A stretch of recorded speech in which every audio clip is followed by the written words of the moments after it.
Hello everyone, today we'll talk about how to fix or how to solve the problem of pickup. We click on settings.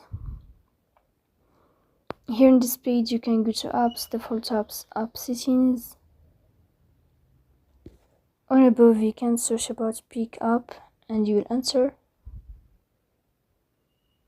Here in this page of app info you can click on first stop and you can click OK. Then we'll enter to the window of storage.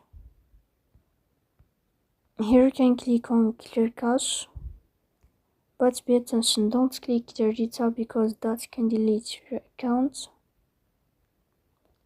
So please don't forget to support us by like and subscribe. See you next time in another video, and thank you for your attention and your watching. Goodbye.